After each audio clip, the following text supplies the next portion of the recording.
Boa noite a todos e todas. Oi, gente, boa noite. Resolvi aparecer hoje, né? Afinal, o assunto exige minha presença. Daí eu coloquei até um cachecol para tampar o pijama, bem bonitinho. Gente, eu queria avisar o seguinte: tudo que ele disser é por livre e espontânea vontade. Sério mesmo. E eu vou estar aqui para dar uma ajuda, né? Para responder, para dizer as perguntas. Então, se vocês tiverem dúvida ou pergunta ou quiser problematizar, né? Estamos aqui para ver os comentários. Esse é o momento. E chama o pessoal, compartilha, porque esse assunto é super importante, tá bom? Beijão a todos. Legal. Bom, então vamos lá. Nós somos do Grupo Liberta, de Curitiba, ligado ao movimento das igrejas libertárias. Eu tenho sempre, aos domingos, feito uma transmissão de material bíblico teológico numa outra página chamada Escola Bíblica Digital. E no nosso Grupo Liberta, temos nos proposto a fazer essas reflexões com uma certa regularidade. A gente até começou a fazer presencialmente, mas logo fomos atropelados pela pandemia. E então, como tem tantas lives boas, importantes, interessantes, a gente diminuiu um pouco a frequência de lives, né, do nosso trabalho às sextas-feiras, mas hoje estamos aqui para retomar um assunto que foi divulgado aí sobre a liberdade que Cristo oferece a todos nós e oferece à mulher igualmente.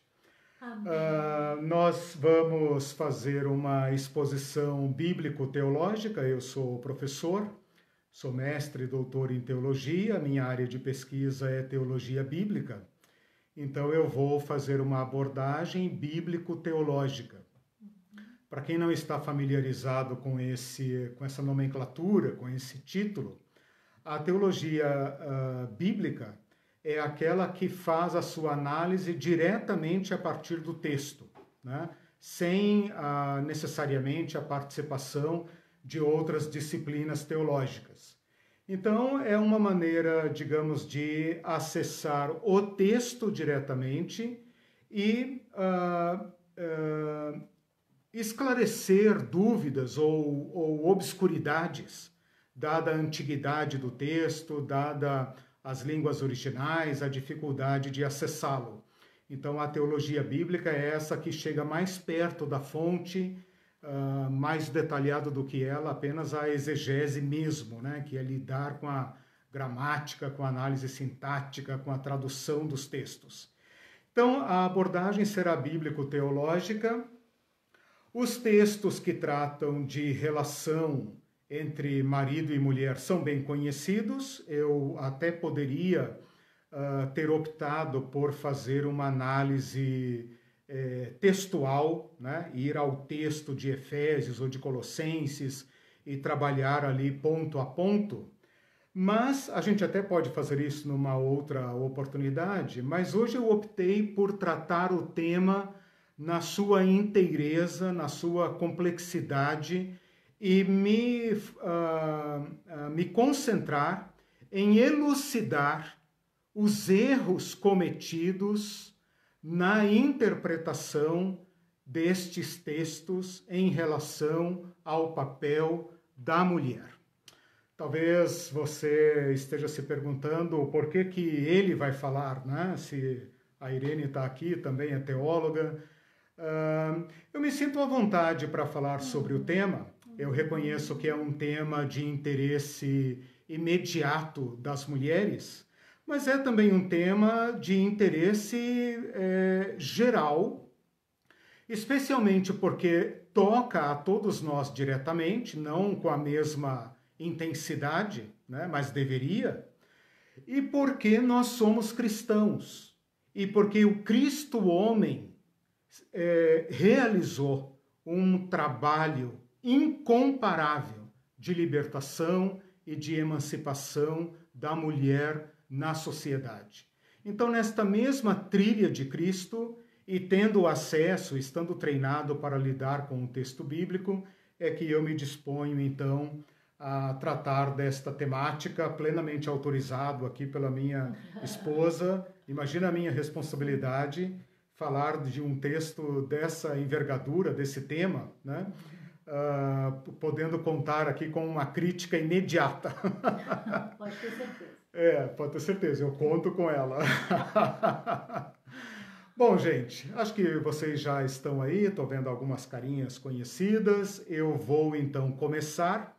Vou fazer uma exposição densa, já bem carregada de conceitos, para permitir a participação de vocês ali através do chat com a Irene, e ela vai interagindo e nós vamos conversando aqui, batendo um papo.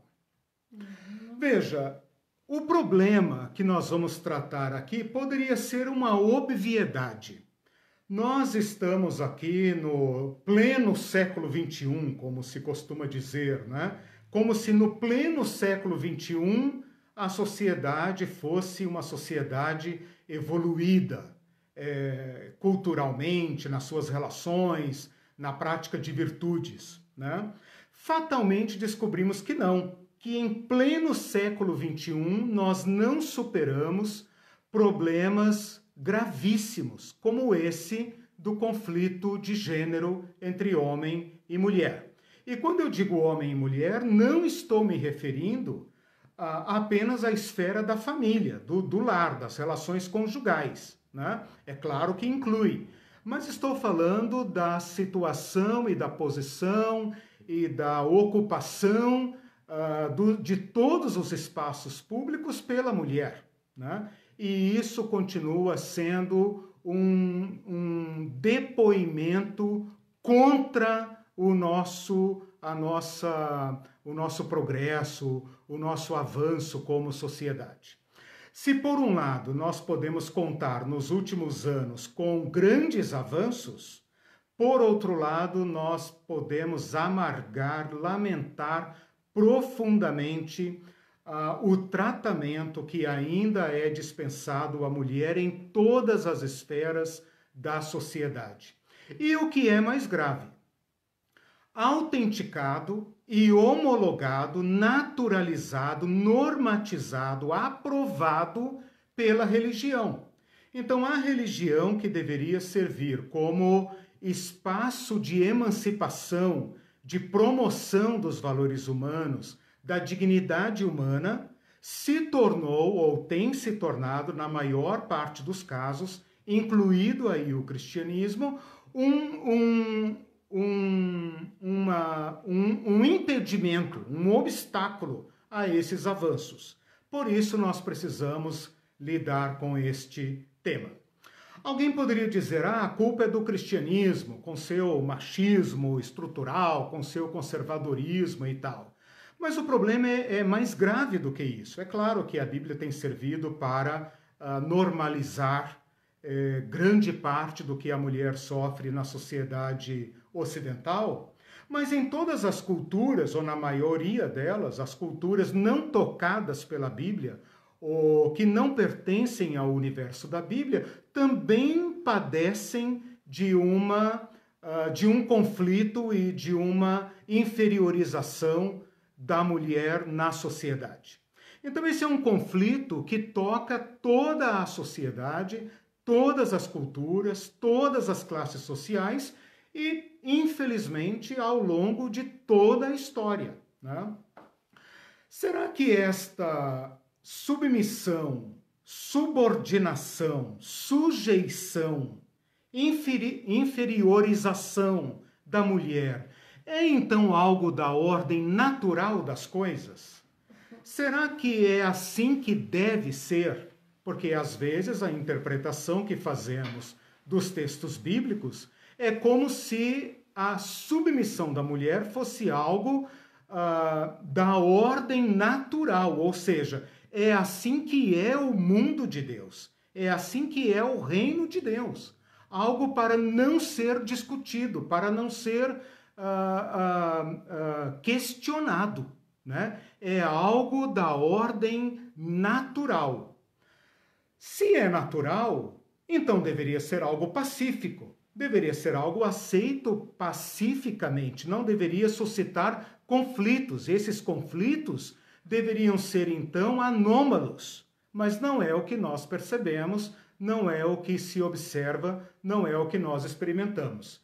Se esse estado de coisas, então, é artificial, eu estou usando aqui a palavra artificial como oposta a natural, ou seja, um artifício, um esquema, uma estrutura, que de certa forma também é generalizada para subordinar a mulher em todas as esferas da sociedade, desde a família até os governos e tudo mais, por quê? Então nós temos que fazer essa pergunta, por que é assim? Né? Eu não estou convencido de que tenha havido, de fato, na experiência humana, uma fase em que a mulher tenha exercido plenos poderes. Eu sei que a sociologia considera essas possibilidades de um mundo governado por mulheres. Eu, particularmente, não estou convencido disso.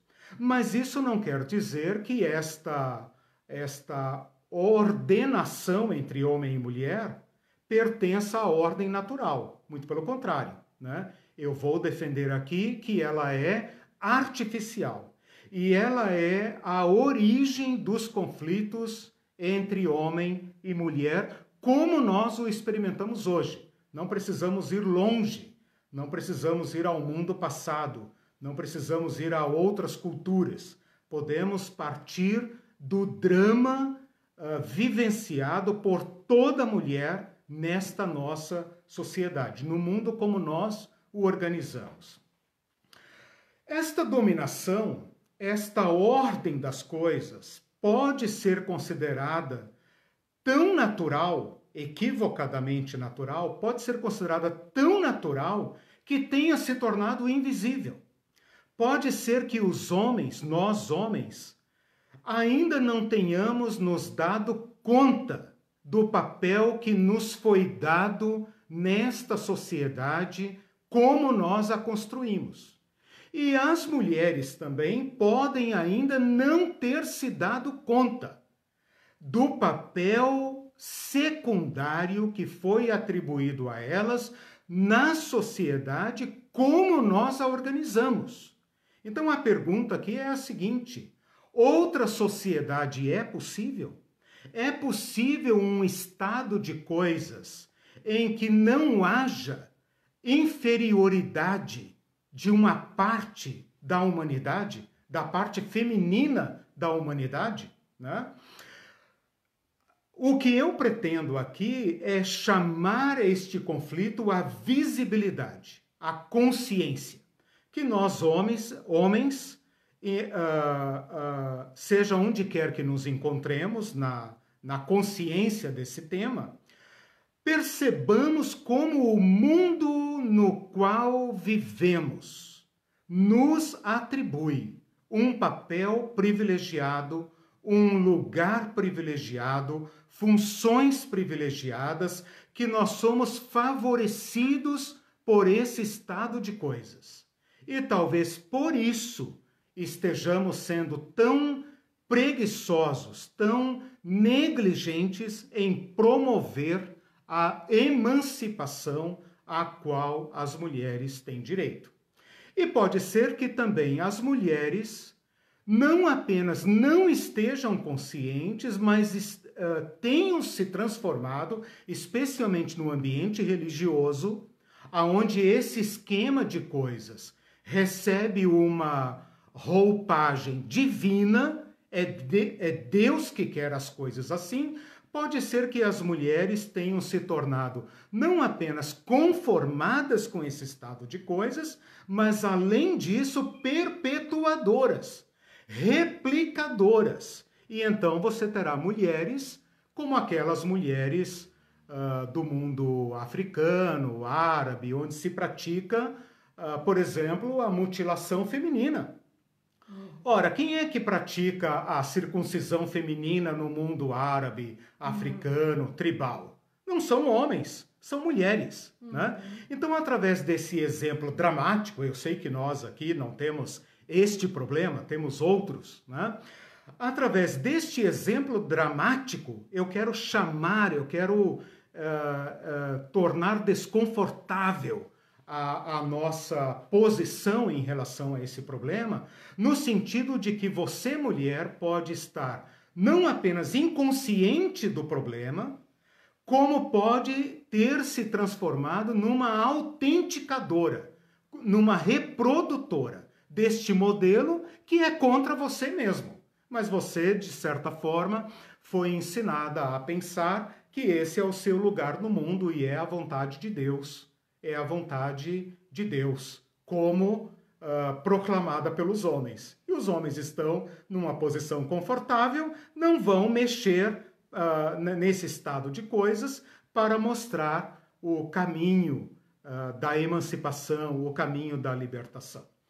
Bom, esta submissão da mulher, esta prisão da mulher, este cerceamento da liberdade da mulher tem uma lógica artificial. E é basicamente isso que eu quero elucidar hoje, que eu quero provocar, né? Então já estou chutando o pau da barraca para mostrar que esse estado de coisas não é natural e nem é vontade de Deus, né? Agora cabe a mim defender estas posições. Eu começo aqui citando uma frase do Carl Jung, no livro Psicologia do Inconsciente, que me chama muito a atenção quando eu medito sobre essas questões das relações de poder, né? Ele diz o seguinte, olha só que interessante, pela lógica, o contrário do amor deveria ser o ódio, mas psicologicamente é a vontade de poder. Onde impera o amor, não existe vontade de poder. E onde o poder tem precedência, aí falta o amor. Um é a sombra do outro. Eu vou usar esta frase do Jung para então problematizar o nosso tema. O amor é a lei máxima da nossa fé cristã. É claro que é a virtude máxima da sociedade humana. É claro que toda a sociedade fala em amor, todas as religiões falam em amor. Mas no cristianismo o amor está na posição central. Então, aqui nós já temos que discutir o que é a subordinação e a submissão da mulher. Nós temos que afastar a hierarquia entre homem e mulher, porque a hierarquia é a linguagem do poder. E enquanto as relações entre homem e mulher, entre esposo e esposa, se derem na estrutura da hierarquia, o amor de Cristo não será possível. Perceba que até agora eu não citei nenhum texto das Escrituras. Eu citei Jung, né? Que não era necessariamente um religioso, embora a considerasse. Então eu quero demonstrar para vocês aqui qual é o status original de homem e mulher, segundo a vontade de Deus. Afastar a chave de interpretação e hierarquia, porque nós entendemos tudo com base na hierarquia. A nossa visão do mundo, a maneira como nós participamos do mundo é por meio da hierarquia. A hierarquia entre pessoas. Nós não conseguimos sequer pensar relações humanas se elas não estiverem organizadas por hierarquia. A hierarquia tende a ser uma estrutura invisível, natural, inquestionável, como se outro mundo não fosse possível. Minha tarefa hoje aqui é meter a marreta na hierarquia e apontar para outro mundo possível, que se não for realizável na grande sociedade, quem sabe pode ser chamado a realidade, né, na microsociedade de uma parceria entre homem e mulher. Na menor unidade social, né, o homem e uma mulher. Eles poderiam viver uma lógica de relacionamentos baseado em outras estruturas, que não a hierarquia.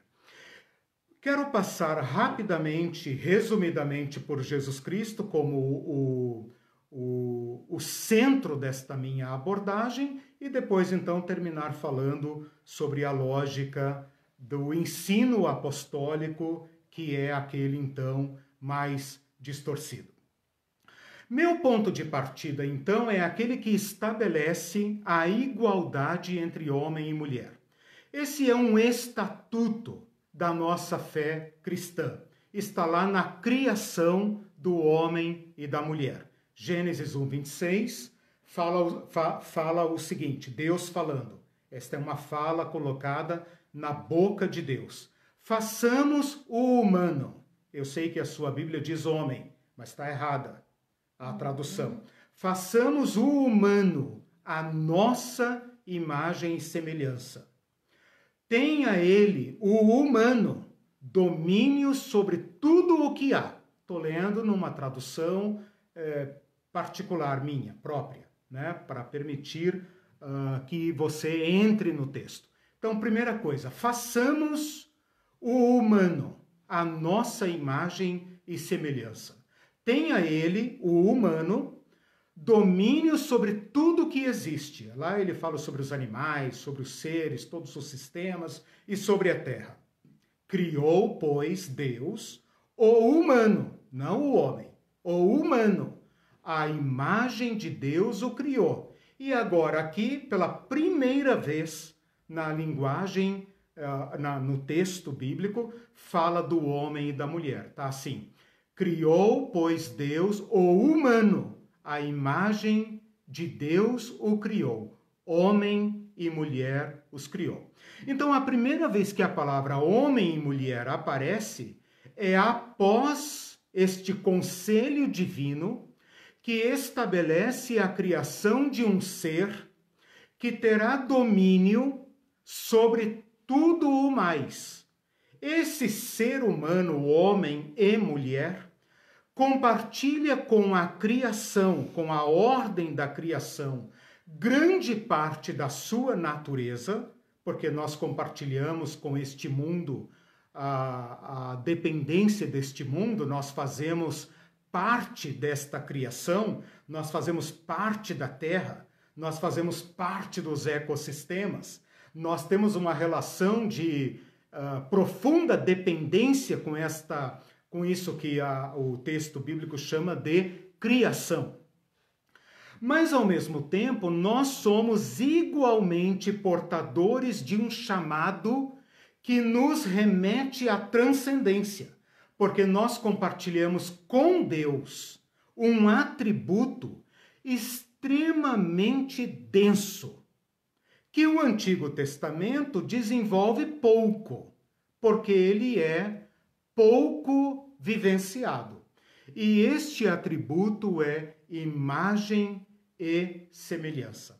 Então, homem e mulher recebem no seu ser, no seu ontós, né? Na sua essência, este atributo que o transcende a ordem das coisas criadas. E aí está o estatuto cristão do ser humano. Jesus invocou este princípio no seu ministério. Portanto, ele o validou, né?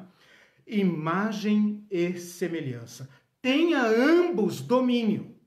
Ao dizer tenha o humano domínio, está excluída logicamente e necessariamente o domínio de um sobre o outro, porque ambos dominam igualmente.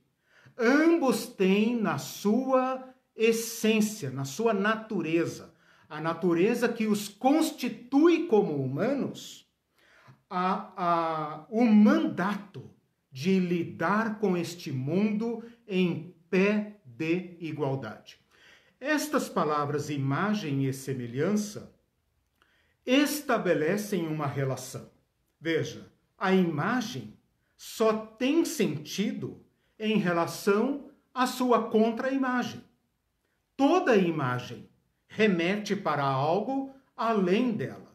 Neste caso, está claro, a contra-imagem do humano é Deus, o próprio Deus, né?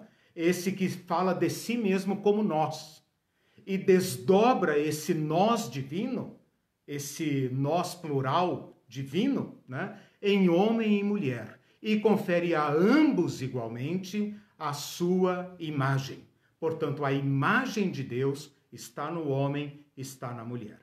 E a outra palavra, paralela a esta, é a palavra semelhança, que também só tem sentido em relação ao semelhado. Ora, quando eu digo que algo ou alguém é semelhante, esta palavra requer um complemento. Semelhante a quem? De acordo com o texto, semelhante a Deus. Então, qualquer interpretação das Escrituras que não partir desta afirmação de Deus sobre o ser humano não é digna de Jesus Cristo. Bom, eu estou fazendo uma abordagem teológica, então eu vou usar aqui aquelas categorias de criação, queda e regeneração. Este primeiro ponto que eu expus trata da criação. Nós fomos criados assim. Bom, o texto bíblico prossegue dizendo que nós fomos consumidos pelo desejo de sermos não apenas a semelhança de Deus, mas sermos como Deus. E esta nossa corrupção pelo desejo, esta ruptura da relação de semelhança desencadeou em nós medo. E o medo nos incitou contra o outro. Você está em Gênesis 1, né? Eu estou falando de Gênesis 1, 26, falando da semelhança. Bom, esse então é o primeiro ponto. Não sei se está claro, se eu conseguir estabelecer aqui o meu ponto. Dúvidas, né? Falem aí, pessoal. Esta imagem e semelhança, vou terminar esse primeiro ponto dizendo isso. Essa imagem e semelhança não pode ser entendida como aparência física, porque Deus não é físico, né? Nenhum Deus de nenhuma religião é físico. Deus pertence ao outro mundo. E o Deus que disse isso também, né? Como é que o ser humano pratica, então, a sua imagem e semelhança de Deus? Dominando, o que implica em liberdade. Se o ser humano é aquele que domina como Deus domina, esta imagem e semelhança tem que ser realizada, percebida, materializada na liberdade. Portanto, todo ser humano, homem e mulher, foi chamado à liberdade, à plena liberdade. Então você diria que não se trata de aparência física, e sim de liberdade. Isso. Aliás, quando eu digo liberdade, eu estou falando de uma qualidade do ser, né? De uma virtude, de uma qualidade transcendental, né? Porque a semelhança física está excluída por óbvio, né? Não significa que Deus é masculino ou feminino, né? O Deus da Bíblia, o Deus do Antigo Testamento, nunca jamais se associa a esses estereótipos de gênero, né? Masculino ou feminino, né? Ele é o Deus criador de homem e mulher, está perfeitamente assemelhado no homem, está perfeitamente assemelhado na mulher, né? Bom, feita esta, então, abordagem, eu estabeleço aqui um ponto dizendo que a ordem natural, aquilo para o que fomos vocacionados, é para a liberdade. Pensa no mundo, pensa em você, pensa nos relacionamentos. Tudo que fazemos, tudo que construímos, tudo que criamos, tudo que conquistamos, segundo a ordem da criação, deveria estar orientado para a libertação do ser humano. Ora, como os humanos, homens e mulheres, deveriam viver esta liberdade? Cooperando uns com os outros. Porque esta liberdade é um chamado a ser. Nós fomos criados à imagem e semelhança de Deus, não como deusinhos, né? Mas como um chamado a realizar. Então, homem e mulher deveriam ter olhado para si, naquele jardim, naquele paraíso, e falado um para o outro: como eu posso te ajudar a ser livre, para se tornar cada vez mais parecida com Deus? E uma deveria ter dito para o outro: como eu posso cooperar para fazer com que você alcance aquilo para o qual você foi chamado a ser?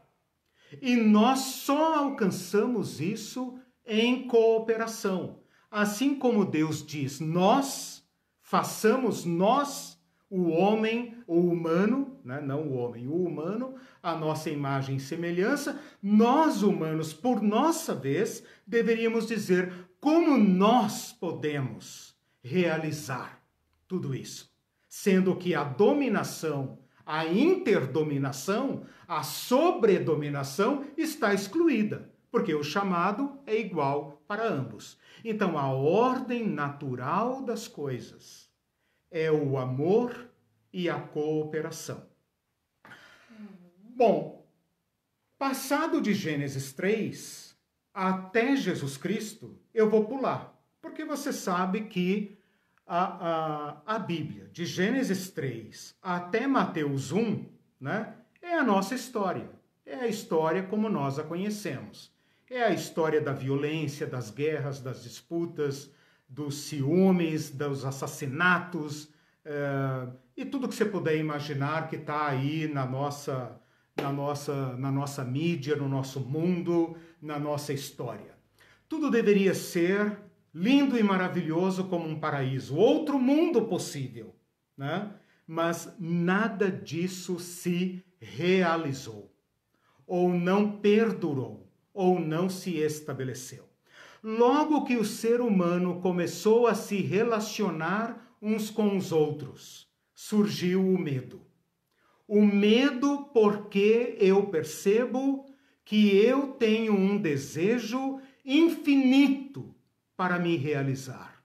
E eu vejo em volta e vejo que todos querem a mesma coisa que eu. E então eu sou lançado numa relação de disputa e de competição com o meu próximo. E agora o meu próximo, ou a minha próxima, né? No caso de homem e mulher, se tornam agora meus adversários. Porque eu reconheço que eu não me basto. E nada me basta.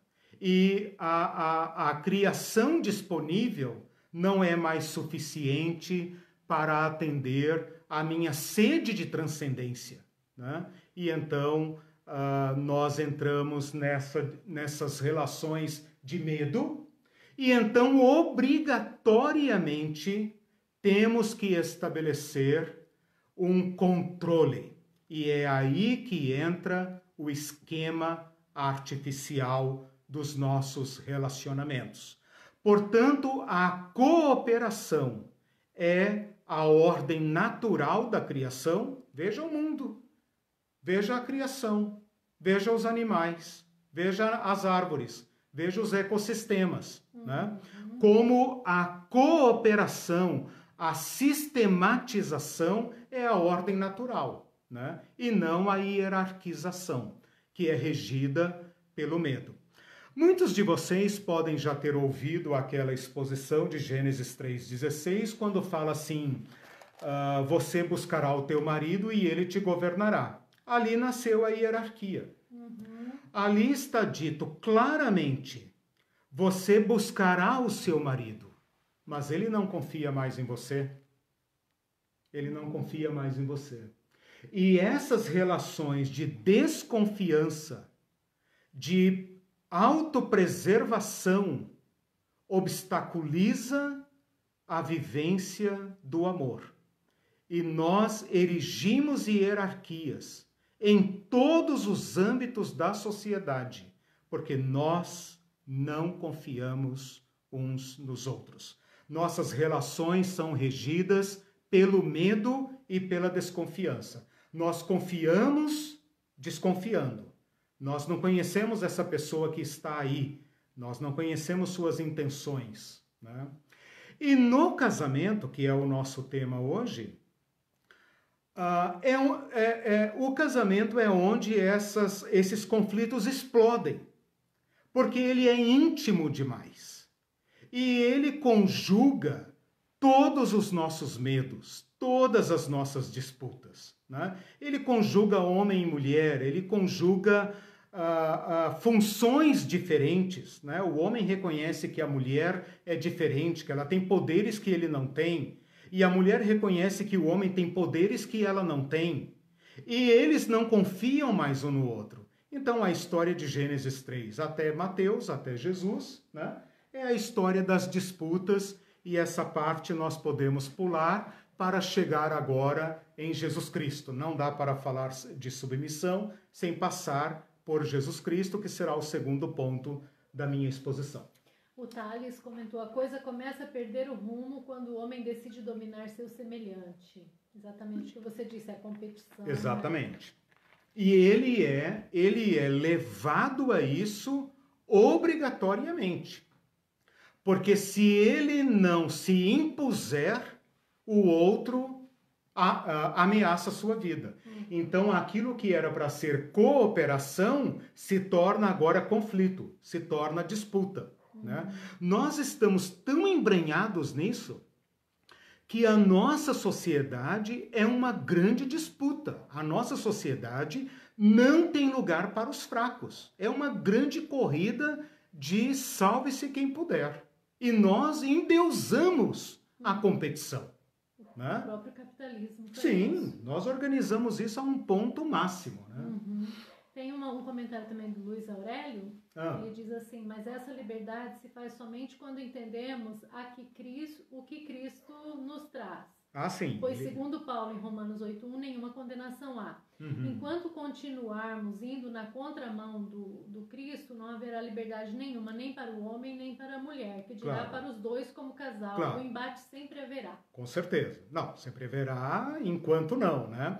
Eu falei de um primeiro ponto, eu quis mostrar a ordem natural. Porque mostrando a ordem natural, eu já coloco sob suspeita o mundo como nós o construímos. Nós construímos um mundo de medo e poder, né? Os seres humanos têm que ser controlados, porque se eles não forem controlados, eles se destroem, né? Agora, como o Thales falou, essa disputa pelo poder é uma disputa pela vida, é uma disputa de sobrevivência. Né? E esta ordem, esta lógica da disputa permeia todos os nossos relacionamentos. E é aí que entram as relações conjugais. Né? A relação conjugal é um microcosmos das relações sociais. Né? Por isso é tão conflitivo, né? A relação tão conflitiva, a relação conjugal. Não nos surpreende que o ambiente doméstico esteja hoje sendo um ambiente de ameaça e de violência. As pessoas estão falando que agora, durante a pandemia, a violência contra mulheres aumentou muito. Significa dizer que aonde a relação homem-mulher é mais íntima e deveria ser o paraíso, aonde se realiza uma relação semelhante à de Deus. É onde está ocorrendo as maiores violências, né? Então, o casamento é um microcosmo deste conflito, né?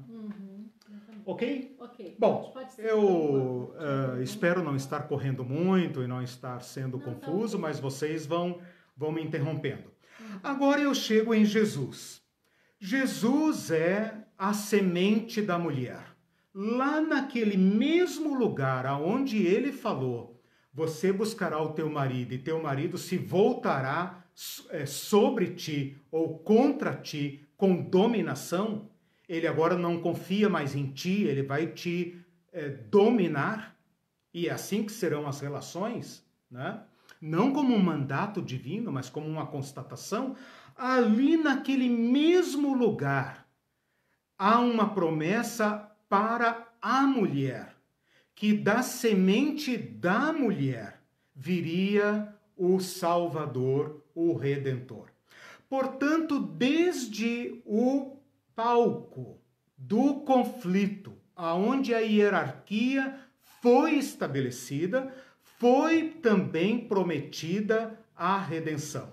Portanto, Jesus Cristo é apresentado como aquele que tem o caminho para a volta ou para a redenção das novas relações. E é exatamente isso que ele propõe. Na época de Jesus, as mulheres estavam sofrendo o auge da exclusão.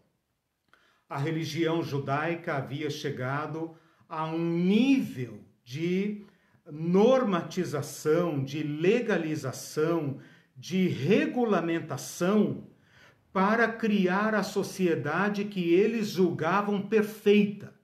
E essa sociedade perfeita era a sociedade masculina. Então, na época de Jesus, esse estado de coisas tinha alcançado o seu status máximo, né? As mulheres não tinham direito à educação, os rabinos não ensinavam as mulheres, não ensinavam sequer suas filhas.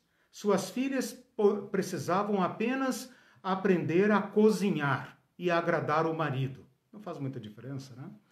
Para o nosso mundo ainda hoje, se nós fôssemos bem honestos, né? Se nós tivéssemos coragem de falar francamente o que em muitos círculos eclesiais, religiosos, é o que nós esperamos das mulheres. Que sejam boas donas de casa, né? Que façam um serviço doméstico e deixem o mundo para os homens, né? Na época de Jesus, isso tinha atingido o nível máximo. Os rabinos diziam que preferiam queimar a Torá do que ensiná-la a uma mulher. E então vem Jesus. E Jesus inverteu este estado de coisas de uma maneira que não é possível quantificar. Eu não conseguiria, nem que falasse por horas, eu não conseguiria dimensionar, qualificar o impacto da vida de Jesus, das palavras de Jesus, da conduta de Jesus em relação às mulheres. Jesus curou mulheres, Jesus tocou mulheres, Jesus se deixou tocar por mulheres, Jesus teve discípulas. Nunca tinha havido até então um mestre religioso em qualquer sociedade humana, em qualquer sociedade conhecida. Nem Buda, nem Confúcio, nem Lao Tse, ninguém que tenha se dedicado ao treinamento de mulheres. Jesus fez isso. Jesus ensinou mulheres, Jesus teve discípulas. Jesus os ensinou e ministrou em espaços mistos, completamente o contrário do espaço da sinagoga, onde as mulheres tinham que ficar atrás de telas, ou completamente diferente do templo de Jerusalém, onde as mulheres tinham seu pátio próprio. Tinha o pátio dos gentios, depois o pátio das mulheres e então o pátio dos homens. Jesus transgride isso. Jesus dá pleno acesso. Jesus compromete a sua reputação como homem, como mestre, como rabino, em todos os lugares, ao tratar das mulheres. A primeira testemunha da ressurreição de Jesus foi uma mulher. E ele chama a atenção dos homens por não terem dado crédito à mulher que lhes anunciou pela primeira vez a ressurreição. Ele os repreende e eles devem ter olhado um para o outro e falado: como assim?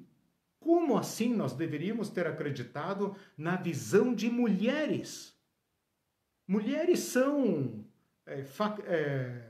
vulneráveis, facilmente se enganam, né? E Jesus ali já estabelece como vai ser, né? É assim que vai ser.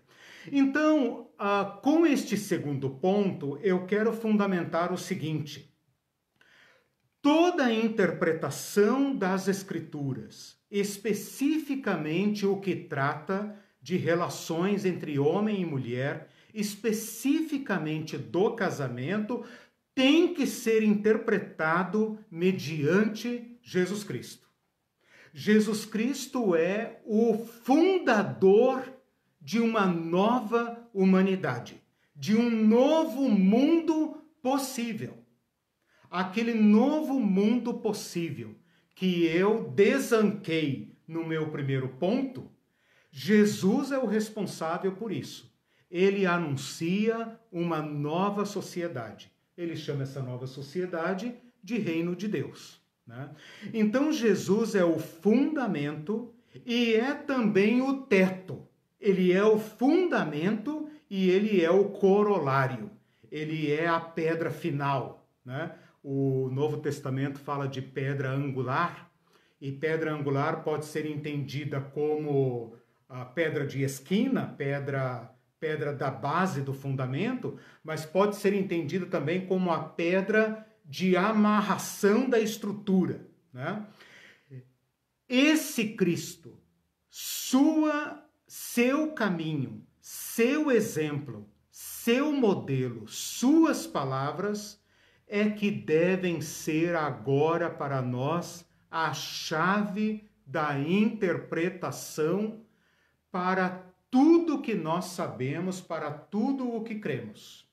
Então eu demonstrei até agora que a ordem natural é a cooperação, é a igualdade entre homem e mulher, ambos chamados à liberdade, e que ambos devem cooperar entre si para promover a plena realização de ambos. E neste segundo ponto eu demonstrei como Jesus Cristo restitui, regenera, recoloca de novo homens e mulheres neste novo mundo possível, este novo estado de coisas, e atribui a nós, aqueles que dizemos ser seus seguidores, a tarefa de realizar, de materializar isto nas nossas relações. Agora eu vou para o terceiro ponto e eu espero que você já esteja entendendo o tamanho da bronca. Porque tudo que nós dissermos sobre homem e mulher tem que estar construído sobre o marco regulatório de Jesus Cristo e debaixo do teto de Jesus Cristo. Senão é espúrio e deve ser rejeitado como parte daquele estado artificial, regido pelo medo, regido por dominação e pela necessidade de controlar. A Eliane Dom já comemorou que Jesus é lindo! Ah, com certeza, com certeza. A Maria Antônia comentou assim, imagina que vida miserável, a mulher não era nem contada. Não. Mas ela também, não havia violências contra ela, talvez, na época como hoje. Havia? A gente pode fazer assim? Não. Eu diria o seguinte, nós temos um pecado gravíssimo contra Jesus Cristo, pela maneira como nós resistimos a Ele, a missão que Ele nos deu, e a força com que nós nos agarramos às estruturas que Ele destruiu. Então, assim, eu diria que a violência contra a mulher, ela muda de face, mas nunca deixou de existir. Né? A mulher da época do mundo de Jesus era parte do rebanho do homem. Não nos causa estranheza que até hoje nós usemos a palavra patrimônio. Né? Patrimônio. Né? E a palavra matrimônio, a mulher como reprodutora. Né? Se o homem pudesse ter descendência sem mulher, eles teriam eliminado as mulheres, não tenho dúvida disso. Todas as sociedades, posso afirmar isso com bastante segurança, todas as sociedades arrumaram um modo de controlar as mulheres, porque as mulheres têm poderes e habilidades que assustam. E os homens não tiveram saída ao formar comunidades mais complexas e ao terem que constituir estruturas de poder e eles mesmos renunciarem ao seu poder pessoal para criar o clã, para criar as sociedades mais complexas, eles não tiveram alternativa. Não estou dizendo isso no sentido apologético, né? Mas no sentido de constatar. Os homens só encontraram este caminho, o caminho do controle das mulheres. No mundo de Jesus, as mulheres não contam. As mulheres eram apedrejadas facilmente, os homens que interpretavam a lei, né? As mulheres não tinham seu espaço, elas deveriam ficar em casa, elas estão sempre sob a tutela de um homem, até hoje é assim em certos lugares. Ela nasce como objeto do pai, ela é propriedade do pai, o pai pode vendê-la, pode dar, pode fazer o que ele quiser com ela, pode inclusive expulsá-la, pode vendê-la, pode fazer o que quiser com ela. Né? Depois ele transfere ela para o marido, e o nosso ritual de casamento até hoje, em que o homem, o pai, entrega a noiva para o marido, reproduz este ritual, o ritual de passar a mulher de um homem para outro, né? O marido passa a ser o dono da mulher, ele comprou ela do pai, né? E se ela ficar viúva, ela não tem saída a não ser voltar para a casa do pai ou ser amparada pelo filho mais velho ou por algum homem. Ou então cair na mendicância e na prostituição. Então, a esta mulher, estas mulheres, não as mulheres de hoje, já em plena luta por seus direitos, com suas conquistas, mas a esta mulher situada no nível mais baixo da dominação, a estas mulheres Jesus conferiu a igualdade e a dignidade original. Então ele desbancou, ele desrespeitou, ele quebrou, ele escandalizou todos os compartimentos que separavam homem e mulher. Aliás, quero já oferecer aqui uma chave de interpretação, que é a seguinte: tudo que Jesus Cristo fez, fez igualmente para homem e mulher. A gente tem uma ilusão de que o evangelho, as epístolas, são dirigidas aos homens. E tem aquela partezinha lá dedicada às mulheres. As mulheres têm que ler aquilo lá. É isso que nós pregamos para elas. Mas tudo que a Bíblia fala de liberdade, de dignidade, de enchimento do Espírito, de atuação, de importância no corpo de Cristo, é referido a ambos. Então, que triste ter que falar isso. Né? Exatamente, exatamente. Quando fala criou um novo homem, criou um novo humano. Fez assentar nas regiões celestiais o novo humano. Somos nova criação. Então, toda a linguagem de Jesus Cristo e das epístolas remete ao estado natural de coisas. Se nós não fizermos isso, nós estamos dizendo que Jesus Cristo fracassou. Se nós não mirarmos, não visarmos a construção de uma sociedade como a ordem da criação estabeleceu, nós estamos depreciando o que Jesus Cristo fez.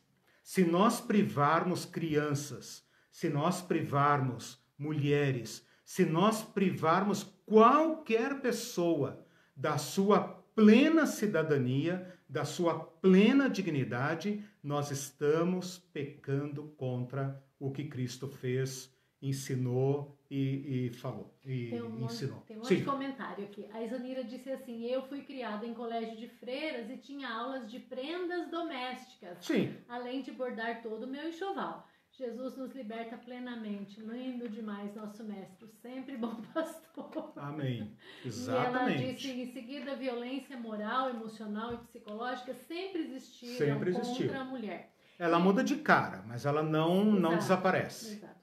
A Michelle Amanda disse o seguinte: entendo que o sistema de produção também pode organizar a hierarquia. Deve ter sido porque você falou sobre hierarquia. Sim. Por exemplo, uma sociedade socialista, Cuba, as relações são mais solidárias, mais mulheres na política.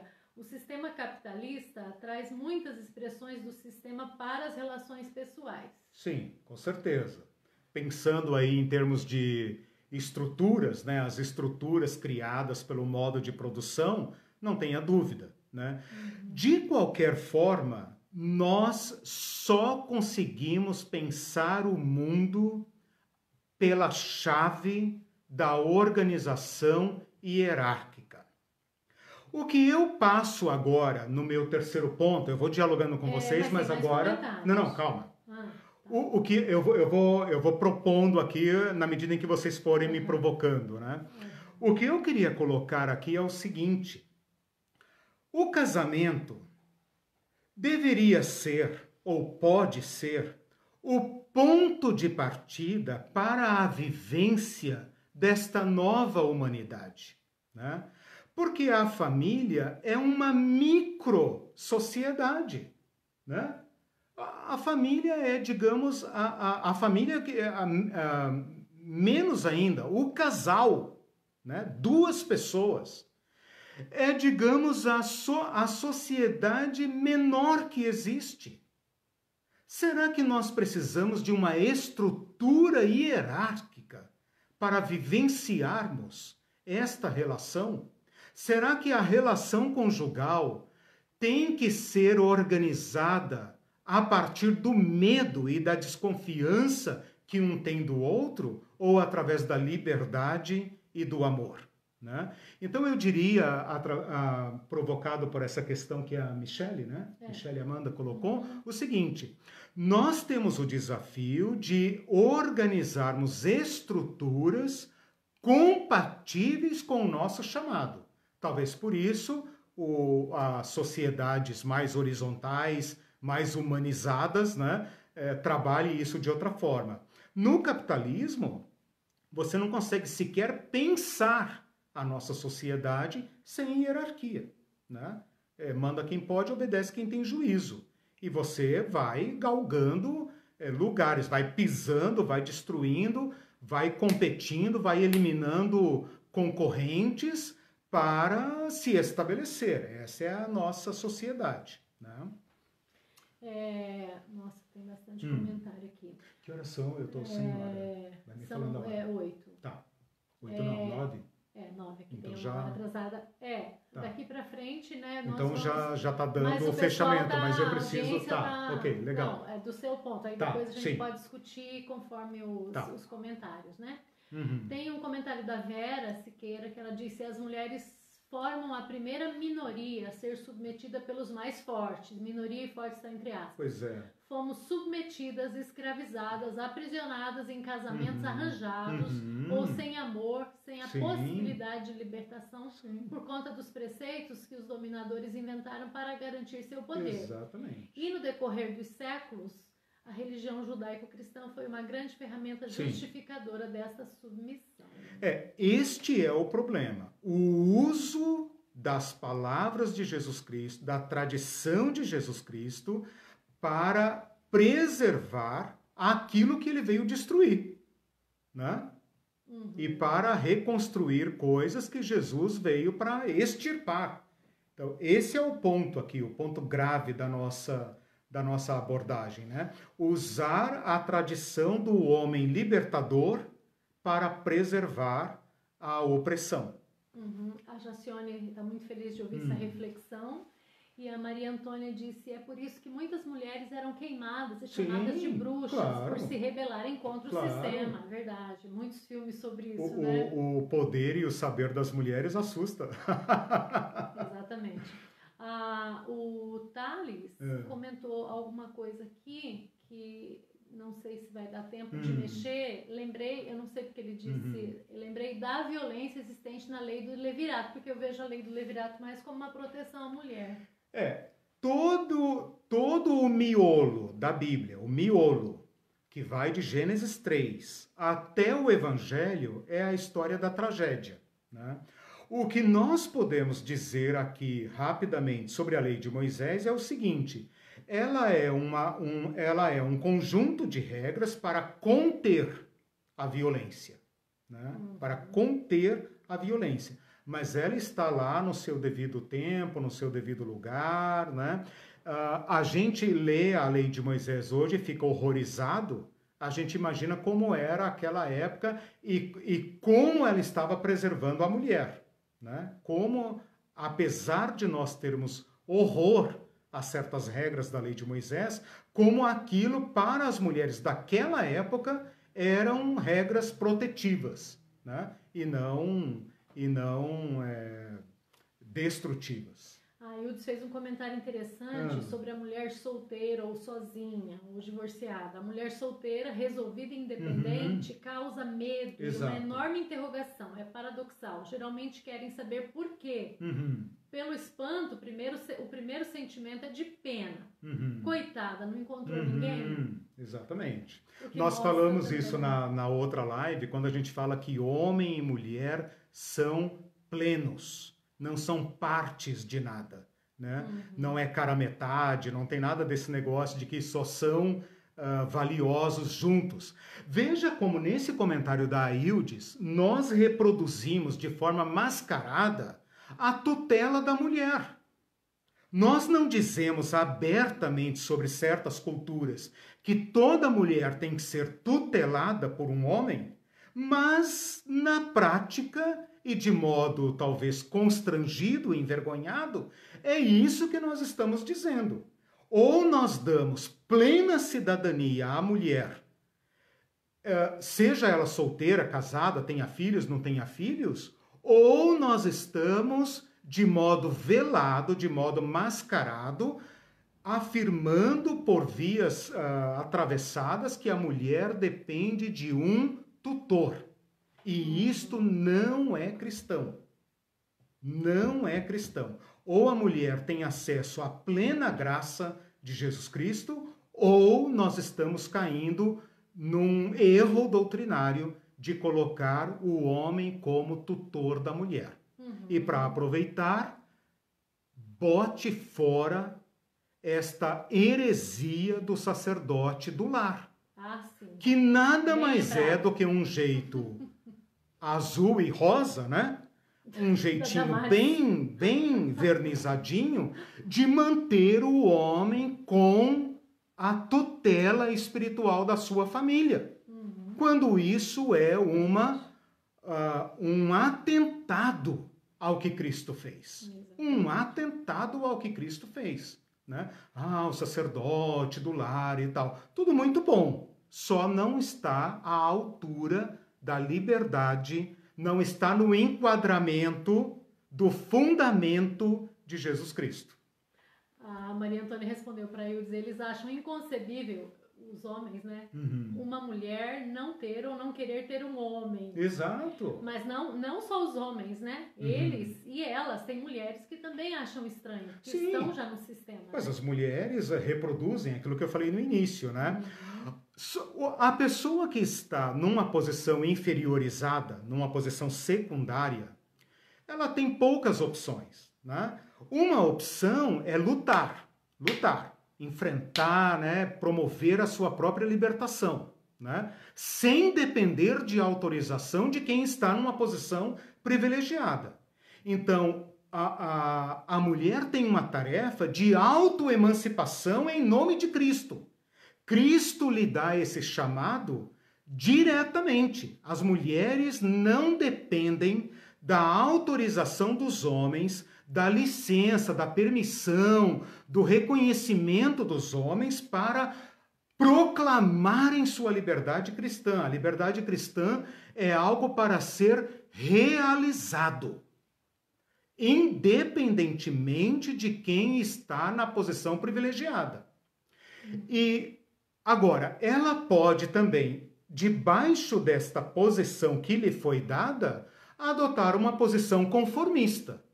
É um modo de sobreviver, né? O escravo faz isso, o negro faz isso, qualquer minoria, qualquer povo oprimido aprende a viver, né? Ao invés de ficar lutando contra as correntes, aceita as correntes, daí elas não doem mais, né? Mas prestem atenção nisso. Qualquer pessoa que está sob dominação, isso vale para todos, não espere que os dominadores promovam sua liberdade. Vocês têm, todos nós temos, né, nas suas diversas áreas de dominação e de ser dominado, um mandato do próprio Cristo. Um chamado do próprio Cristo à plena liberdade. Por isso que eu mesma proclamei minha E liberdade. os homens, sim, os homens devem cooperar com isso. Então, se eu entrar aqui um pouquinho, me deixa entrar nesse terceiro tópico, porque ele encerra a minha, eu coloco todas as fichas na mesa, que é a questão da submissão. Então, vocês me deem aí mais uns minutos. Depois eu leio para isso, comentários. beleza. Segura aí só um pouquinho, porque aí a gente pode matar 3 coelhos aqui, né?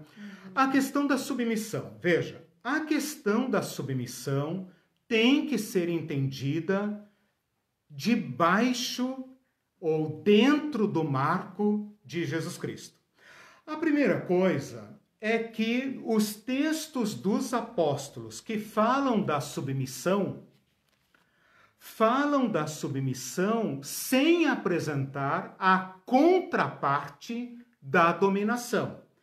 Como nós lemos esses textos com a chave de leitura, chave de interpretação da hierarquia, a gente presume que o papel do outro é dominar, quando na verdade não é. Então, Efésios 5:22 vai dizer assim: vós mulheres aos seus maridos. Não tem ali a palavra submissão, né? É a nossa tradução que colocou. Eu não sei se vocês sabiam disso, mas o texto de Efésios 5:22 fala assim: as mulheres a seus maridos como ao Senhor. Não tem verbo esta frase. Não tem verbo. Eu não sei de onde vocês tiraram esse negócio de submissão. Assim, eu sei de onde tiraram. Tiraram do versículo 21, né? Agora, quem botou um título entre o 21 e o 22 foi o homem, com certeza. né? Porque com isso você quebra uma frase no meio, né? E insinua que a contraparte da submissão é o governo, quando em nenhum lugar desse texto fala sobre governo. Então, o texto vem falando lá do enchimento do Espírito, dessa nova sociedade, dessa nova humanidade de Jesus Cristo, e termina no versículo 21, aliás, prossegue no versículo 21, porque é texto com vírgula, né? Dizendo assim, sujeitando-vos uns aos outros no temor de Cristo. Então eu queria que você pensasse só um pouquinho sobre o torpedo que este versículo representa dentro do marco regulatório de Jesus Cristo, em cima do fundamento de Jesus Cristo, dizendo para uma sociedade patriarcal na qual havia homens e mulheres, judeus e estrangeiros, brancos e negros, escravos e senhores, velhos, jovens e crianças, dizendo abertamente, sujeitando-vos uns aos outros no temor de Cristo. E, na sequência a esse texto, para provar que o texto está ligado a esse contexto, diz, vocês, mulheres, aos seus maridos. E depois vai resumir lá no versículo 23, que a esposa respeite seu marido.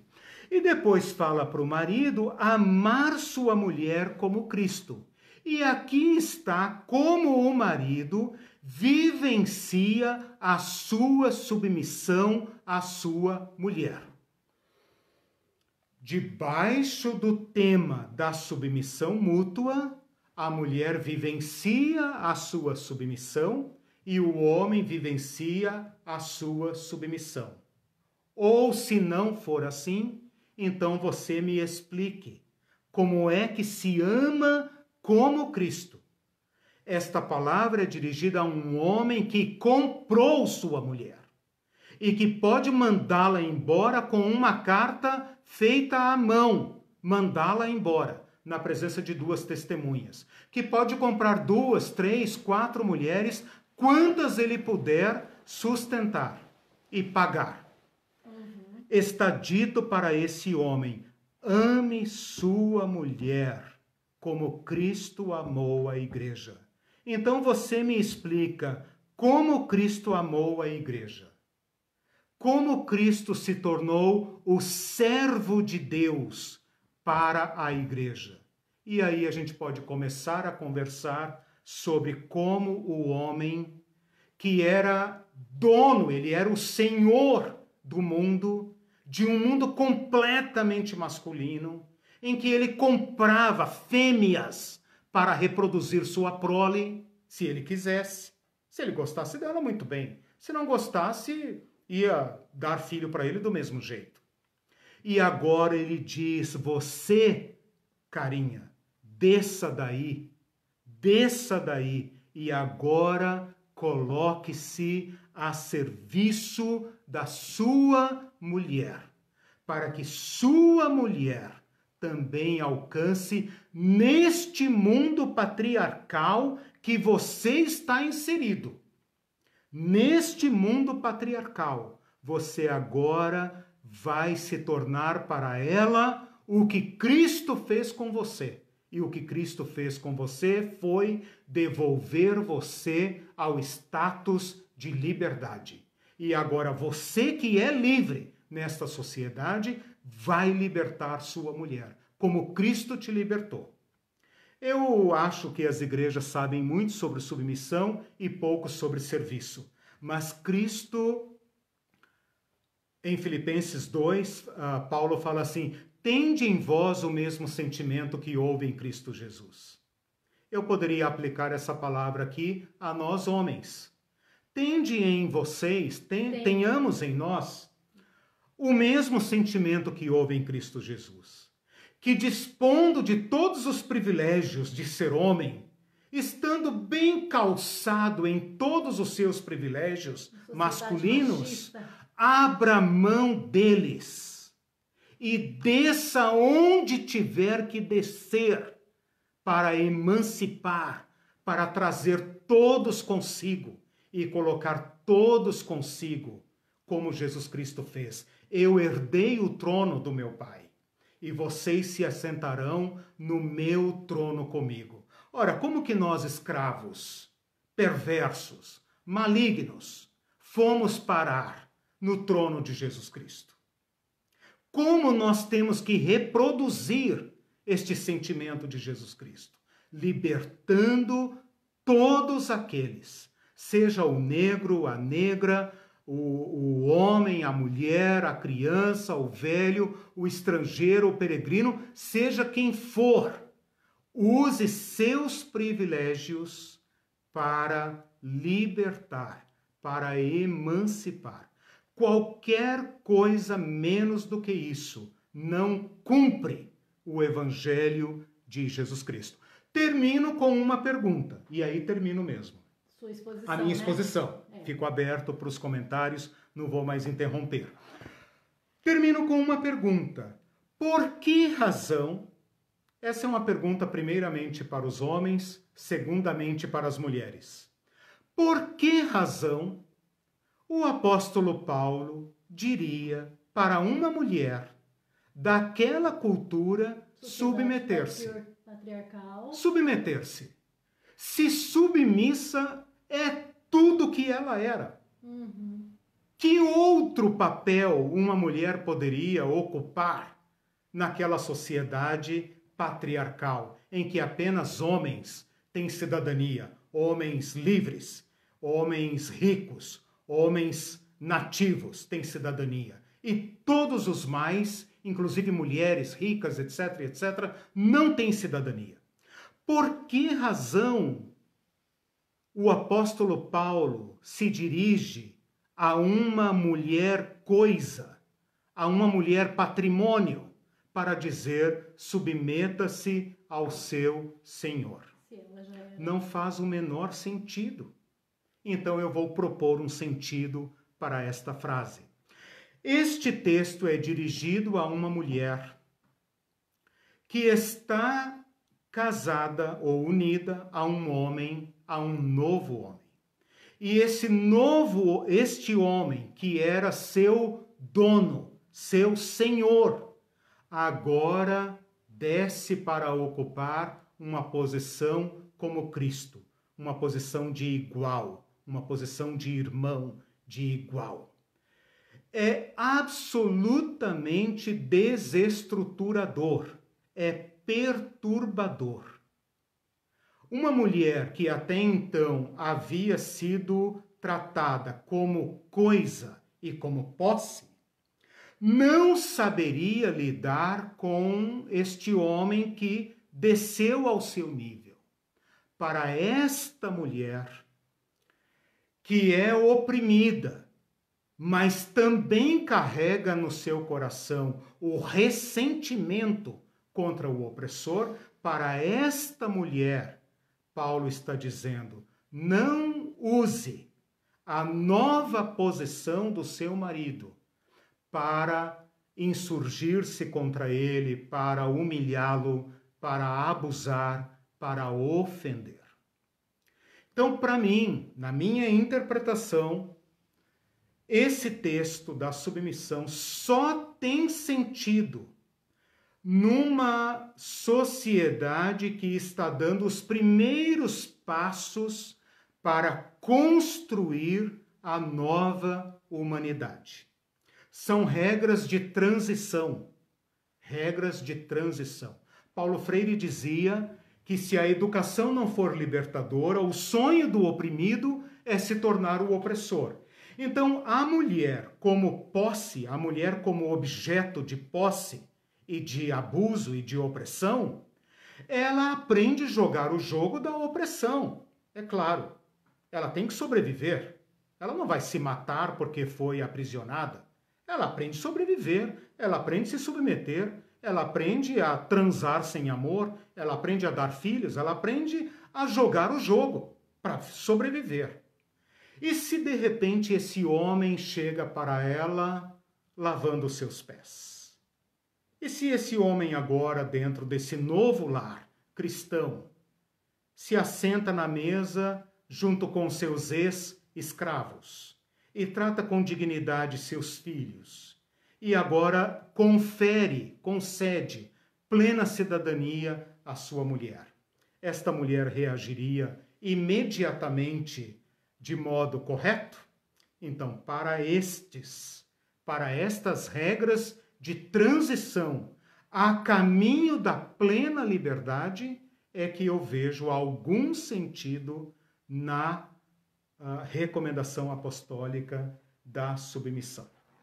Ok. A Meire disse que ao invés da igreja lutar para extinguir a opressão contra a mulher, ela colabora de tal maneira que cria movimentos como, nunca ouvi falar, maçonaria. Ah, sim, maçonaria. Sim, exatamente, maçonaria. É uma igreja que reúne homens em retiros, para aprender o patriarcado. Não acredito. Mas claro, o medo, meus irmãos, o medo regendo as nossas relações.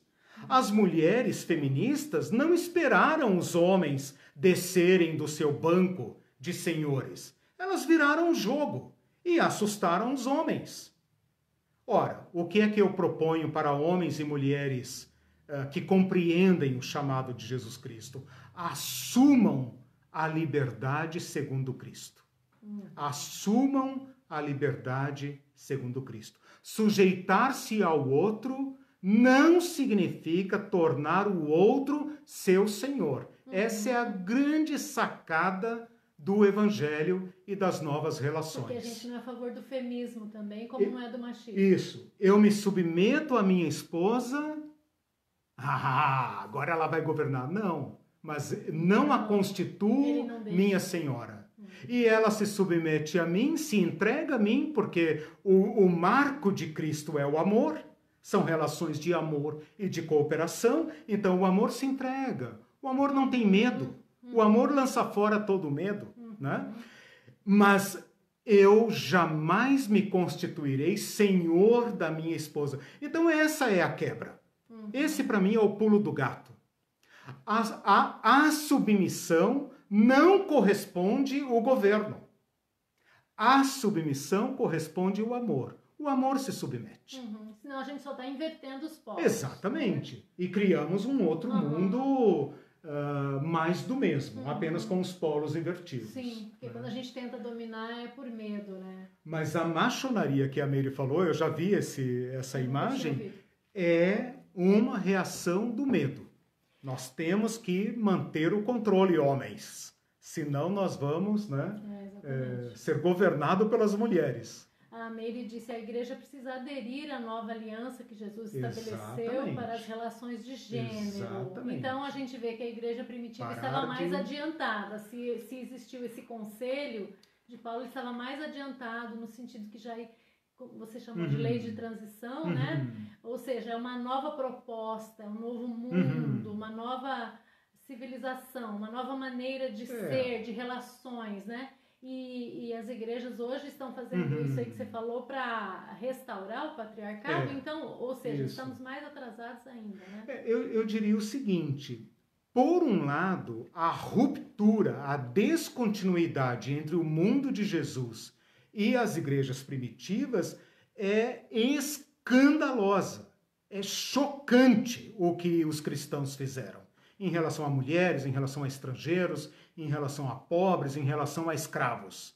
É de absoluta descontinuidade. Mas eu queria fazer um alerta aqui, aproveitando esse comentário da Meire e da Irene, queria fazer um seguinte alerta. Não usem o Novo Testamento como código canônico. Não usem as recomendações dos apóstolos como se fossem a regra final. A regra final é Jesus Cristo. A regra final é a plenitude de Jesus Cristo, até que todos cheguemos à perfeita estatura de Jesus Cristo. As mulheres vão cooperar conosco, vão ajudar a criar filhos com nova mentalidade para levá-los a essa estatura. E nós, homens, vamos abrir mão dos nossos privilégios para emancipar as mulheres, para que elas sejam apresentadas a Cristo como cidadãs plenas. Esse é o ponto. Então, eu não sei se o apóstolo Paulo chegou nesta compreensão. Eu não sei se Pedro chegou nesta compreensão. Mas em relação aos limites culturais, eles fizeram o máximo. Então, em relação a eles, sim, nós somos retrógrados. Também, né? Em relação a eles, nós somos retrógrados, porque hoje a sociedade está à nossa frente. A sociedade é que está assumindo a bandeira da liberdade. E nós nos tornamos os conservadores, né? Me cheira formal esse negócio de ser conservador. Os cristãos querem ser conservadores. Formal. E o povo do mundo, a sociedade não cristã, tomou de nós a bandeira da liberdade. Olha que situação. A Sunny Mel fez uma pergunta bem interessante, porque isso que você está falando vai servir de argumentos depois, né? Sim. De um teólogo para a gente apresentar como argumento para a submissão que é tão pregada, né? Sim. Então ela diz assim: compreendo, portanto, que a palavra submissa, submissas, né? Submissa entre aspas, submissas não existe no verso 22 do capítulo 5 de Efésios. No entanto, como podemos interpretar o verso seguinte? Porque o marido é o cabeça da mulher. Isso não se configura uma ideia de hierarquia? Eu entendo a pergunta, ela tem muita lógica. Tem duas coisas para falar sobre esse texto que são interessantes. Primeiro é questionar se cabeça, que aqui está sendo usado no sentido figurado, significa para nós o mesmo que significava para o mundo grego. Existe uma leitura desse texto que a mim soa muito coerente, embora nem todos concordem. No sentido de que a palavra cabeça deve ser interpretada não como governo, mas como fonte, né? Então, nesse sentido, o marido foi, lá no relato da criação, a fonte da mulher. Mas no capítulo 1 Coríntios 11, Paulo diz que a mulher também é a fonte do homem, porque todo homem nasce de mulher, né? Então ele termina lá dizendo, em Coríntios 11, dizendo o seguinte: de modo que nenhum é mais do que o outro, mas todos são o mesmo em Cristo, né? Outra coisa que a gente poderia dizer aqui é o seguinte: naquela sociedade, o homem era, para a mulher, um senhor. Mas este homem, senhor da mulher, é chamado a assumir a posição de Cristo. Então, eu rejeito esta interpretação tradicional, porque ela incorreria em erro, nos obrigando a criar duas classes de cristãos, duas classes de cidadania. E isso não é compatível com o evangelho como um todo, né? Então, se aqui Paulo foi limitado, eu vou interpretar Paulo nos marcos de Jesus Cristo, né? Então, veja, o que eu fiz aqui em resposta? Eu dei uma alternativa de tradução que é coerente. Se vocês analisarem 1 Coríntios 11, vocês vão ver que ali também é usado esse texto e tal, e Paulo termina dizendo, olha, versículo 12, como provém a mulher do homem, assim também o homem da mulher, né? E todos vocês são um e tal, e tudo vem de Deus. Então, exatamente ali, ele iguala novamente. Se esta interpretação não for adequada, eu posso entendê-la como descrevendo o papel que o homem exercia na sociedade patriarcal. Mas depois, a partir do versículo 25, este homem é chamado a assumir o papel do Cristo servo.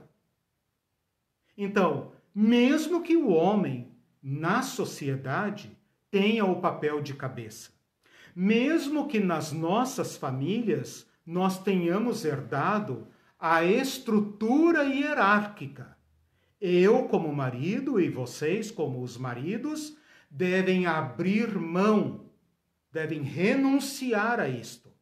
Porque, meus irmãos e irmãs, uma sociedade tão pequenina como 2 não precisa de governo. Esta é a questão. Numa família clânica, numa família tribal, vá lá, né? Vá lá, que como diziam nossos avós, né? Vá lá que seja necessário que alguém governe. Numa família patriarcal em que pai, filho, genro, nora, sogro, sogra, etc, etc, etc, todos vivem na mesma terra, vá lá que o homem exerça o governo, o mais velho, sei lá. Mas, cara, eu tô aqui agora com a minha esposa, só eu e ela. Como eu posso erigir uma estrutura hierárquica? Sob que justificativa eu reproduziria aqui no recesso do meu lar, né? Meu filho já é adulto, mas digamos, se fosse aqui o nosso filho, adolescente, etc., qual a necessidade de reproduzir aqui dentro uma estrutura artificial de divisão de poderes para dizer eu sou o cabeça? Se nisso não for um mero resquício do apego ao poder e aos privilégios. Agora, eu não estou me referindo numa inversão de papéis do homem banana e da mulher xerife. Seria o contrário. Exato, seria mais do mesmo. Sim. Eu estou propondo uma cooperação em que o homem promova a sua mulher ao pleno da sua capacidade e não prive a sua mulher de desenvolver-se. E que a mulher ajude o homem a se realizar como homem, porque, embora iguais, são diferentes. E o homem está acossado nesse mundo, né? E precisa também do caminho libertador de Jesus Cristo. O homem também é um oprimido nesta sociedade, porque é assim que se dá as opressões, né? Na hierarquia, tem um que me manda e eu vou caçar alguém para me obedecer. Então, eu desconsidero completamente como injustificável qualquer estrutura hierárquica numa unidade tão pequena quanto a família. Se a interpretação do texto não convence, eu então argumento com base na ordem da criação e na plena liberdade de Jesus Cristo. E pela lógica racional da família, que não requer, salvo em excepcionalíssimos casos em que a família precise tomar uma decisão urgente e não há consenso, né? Pode ser que talvez, por exemplo, aqui em casa, a Irene lida muito melhor do que eu com dinheiro. Então, numa questão de negócio, e que nós tenhamos que tomar decisões, eu prefiro que ela dê a palavra final. Eu reconheço que eu não tenho habilidade para julgar todas as questões ligadas a dinheiro. Mas é porque você está ficando rico comigo, né? Por isso. Entende? Então, assim, que burrice seria eu, que não sou o cérebro mais privilegiado aqui em questões financeiras, bater a mão na mesa e dizer eu sou o chefe, eu mando e eu vou tomar a decisão final e botar a família numa crise financeira? Por que eu faria isso? Vou limitar então, o seu cartão. Não faz sentido ao amor, né? E eu quero que ela desenvolva todas as suas potencialidades, todas as suas virtudes, todas as suas capacidades, que foi Deus que lhe deu. Fui eu que dei.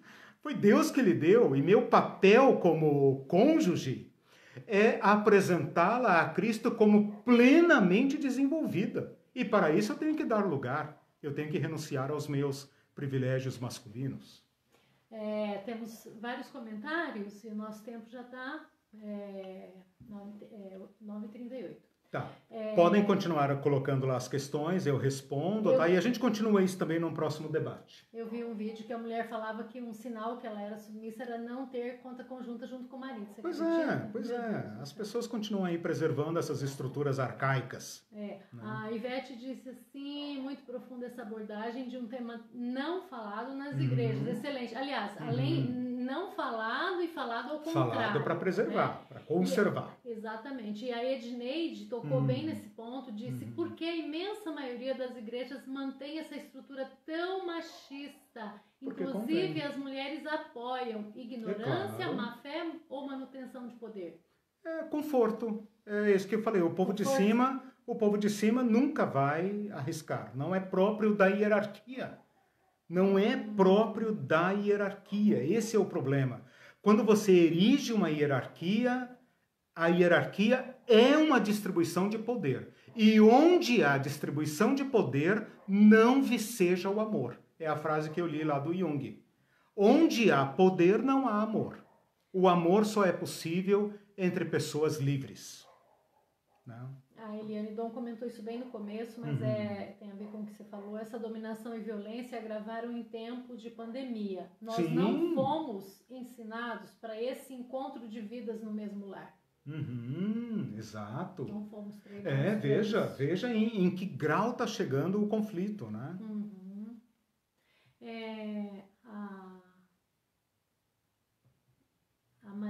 Maria Antônia disse assim, quando se fala nessa relação de hierarquia, fico imaginando uma fala de incentivo, de força, tipo, vai que você consegue, devido à fragilidade do homem. A estatística mostra que o homem é a parte mais fraca, só é forte fisicamente. Isso. Porque ele é quem mais abandona filhos, mulher, doentes, encarcerados, não aguenta ouvir não. Estupra mulheres e filhos, etc. Não seria isso? Percebam como é artificial a hierarquia, né? Como nós perdemos no sentido de cooperação, né? Uns com os outros, né? Então, o que está proposto aqui é a cooperação. A cooperação é o ambiente adequado para o desenvolvimento do amor, né? E para a libertação. Né? A hierarquia é a estrutura adequada para a distribuição de poder. E aí, então você vai padecer das limitações e dos conflitos próprios. Né? A Ildes comentou, é muito comum a subserviência em troca da subsistência. Exatamente. Isso é um problema, porque tem mulher que acha que não consegue sozinha e aí ela submete até a violência. Claro. Né? Sempre foi assim e continua sendo. Veja aí o século XXI, né? Como a tarefa continua pendente, né? Eu queria propor aqui uma questão ainda antes de terminar, que é a seguinte. Não espere que alguém te liberte. Assuma sua liberdade em Cristo. É um mandato particular de cada um de nós em relação a Cristo. Com esta liberdade, eu posso me oferecer para cooperar. A mulher com seu marido, o homem com sua mulher e etc. Abra mão do domínio, porém não se deixe governar. Então, o ditado que nós criamos aqui em casa é o seguinte, não ser dominado e não dominar. Renuncie ao domínio. Não governe pessoas, mas também não se submeta ao governo de ninguém. Ofereça-se para servir livremente, porque há um só Senhor para o cristão. Nessa nova sociedade, há um só Senhor, o Cristo. Então, em fidelidade a Cristo, para ajudar, para cooperar com Cristo na construção desta nova humanidade, eu converto minhas forças, minhas habilidades e me sujeito a quem quer que seja para promovê-lo. Em contrapartida, ele ou ela não me governa. Esse é o pulo do gato, que o povo da hierarquia não entende. Como que eu posso renunciar ao domínio e ao mesmo tempo não ser dominado por ninguém. Esta lógica do amor é subversiva. O povo do poder se perde com ela. Então imagina você, mulher, que assume aquilo que você considera do seu direito para cooperar com a sua família e servir e abençoar seu marido, seus filhos e etc. Mas, ao mesmo tempo, não permite que ninguém te governe ou te domine. Porque você, por fidelidade a Cristo, quer libertar seu marido deste papel de opressor. E o contrário também é verdadeiro. Então, este é o pulo do gato. Renuncie a governar pessoas. Não domine sobre pessoas. Sirva às pessoas. E não permita que elas te governem. Eu sei que é complicado, mas é a saída. A única saída dos conflitos de poder. É o caminho de Jesus Cristo. Fez-se servo de Deus e é o Senhor. Fez-se servo de Deus, mas ninguém o governou. É o servo dos servos, mas ninguém o governou. Esse é o papel do novo homem e da nova mulher. Sou servo de Cristo, posso abrir mão de qualquer privilégio, posso ir ao fim da linha para cooperar com Deus na libertação das pessoas. Mas nem o maior deles me governa. Eu sou livre. Que entra daí lá na imagem e semelhança que você Exatamente, propôs, liberdade. Exatamente, né? Por isso que eu parti de lá. Estamos chegando no final, temos mais só alguns comentários. A Michele disse exatamente o que você disse agora, as palavras dela. A proposta que Cristo nos trouxe é emancipatória, humana e madura. Exatamente. Estruturada na graça, sem méritos. Jesus é lindo. Amém. Isso mesmo. E a Ruth Brito disse, Paulo nos adverte, ninguém vos faça presa sua. Exato. Está em cada um de nós não nos deixarmos subjugar por quem quer que seja. Isso. O problema é que a gente isola esses textinhos dirigidos à mulher e acho que é só isso que Paulo está dizendo para a mulher. Todo o resto das epístolas está escrito para todos. Então você, mulher, você, homem, leia as epístolas de Paulo, né? Pensando aqui ele está falando com todos, está falando comigo e com a minha esposa, está falando comigo e com os meus filhos. Não pega só aqueles versículozinhos específicos e os interprete mal para preservar aquilo que Cristo destruiu. Ali é o espírito das escrituras, né? E Cristo como sendo a chave. Né? Se Paulo pisou na bola ou não conseguiu ir muito longe, beleza. Ele não é a obra final. A obra final é a final. É Cristo. Né? Cristo é o homem final. A Michele disse, a masculinidade tóxica precisa ser combatida para a concretização do reino de Jesus. Concordo, para a libertação de nós mesmos, homens, que somos criados para desempenhar papéis e funções que nos oprimem também. Né? Então é libertador para ambos, claro. A Eliane Dom disse, não espere que ninguém te liberte. Exatamente. Ela achou excelente. Exatamente. Isso. Porque não é próprio de quem está em cima promover a libertação de quem está embaixo. Né? Exatamente. Isso não acontece na história. Nunca houve uma revolução promovida pelas elites, né? Pela turma de cima. A turma de cima está confortável. Eles não vão promover a libertação de ninguém. Deixa eu só achar aqui. Tem um comentário aqui do Rafael, daí com isso eu concluo, que diz assim, dizer que o Eliseu é o cara, pela sua brilhante exposição, não seria, então, o mais indicado. Então, eu vou dizer só que foi brilhante, então.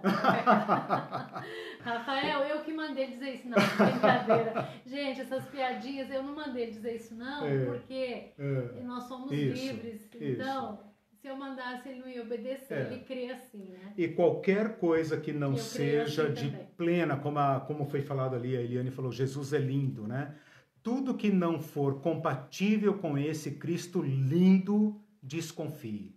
Tudo que te causa sofrimento, opressão, dor, privação, cuidado, né? Pode ser estruturas que serão derribadas. Jesus falou, toda planta que meu pai não plantou será derribada. Essa porcaria arada toda aí que nós criamos não vai subsistir.